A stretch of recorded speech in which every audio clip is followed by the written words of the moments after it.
Willie D Live.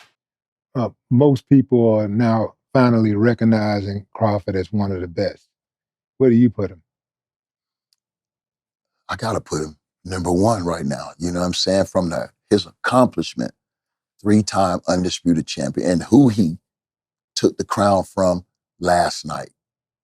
You know, Canelo Alvarez makes it a big win, makes it a huge win. When you look at Canelo, could be arguably the best Mexican champion they've ever had. Questionably, arguably, because Julio Cesar Chavez is the most beloved. I ain't never. Yeah. He's definitely the most beloved. Julio is the most beloved, but I also put him ahead of Canelo. And again, I like Canelo. I think he's great. But Julio Cesar Chavez, pound for pound. Pound for pound. If I had to pick one Mexican in the world, if they gave me one pick, they said, look, Willie D, you're getting ready to go to war. You need to pick one Mexican. Man, hey, what's up with Julio Cesar Chavez? Yeah. Man.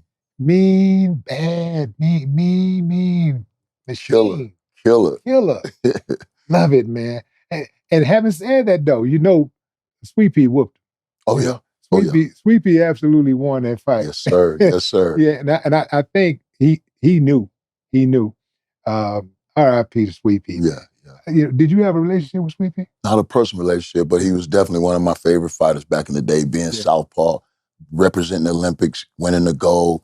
And this, you know, as great as he was in his career, of course, you know, I did have a chance to go to training camp with him down in Fort Pierce one time, met him down there. He was with George Benton, his great trainer.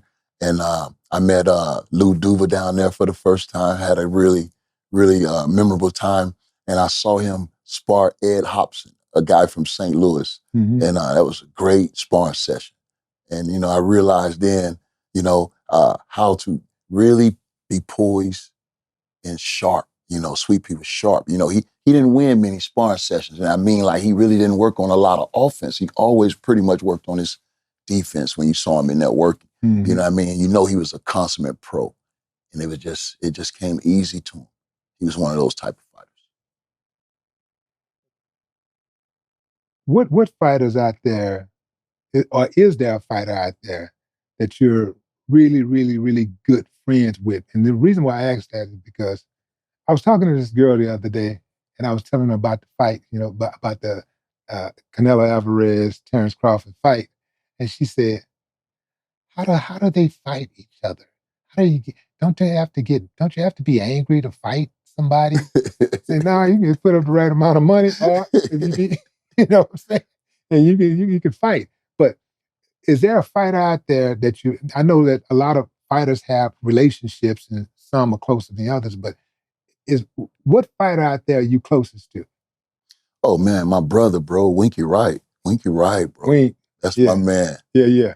50 grand, that's my guy, bro. We play golf all the time, and we've had a relationship that's lasted since about 97. Yeah. You know, I used to be Winky's main sparring partner, bro. Yeah. We had a lot of work together. We did a lot of work together. How did that conversation go when you are good friends with a guy that's in your same weight class or near your same weight class?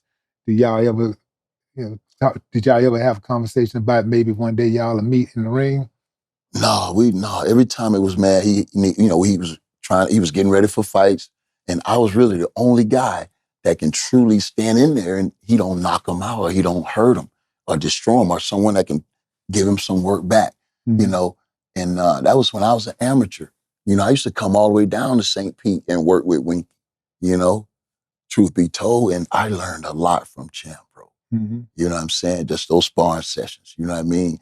And really helped me with my experience. So I had a lot of experience when I took those steps to the professional ranks.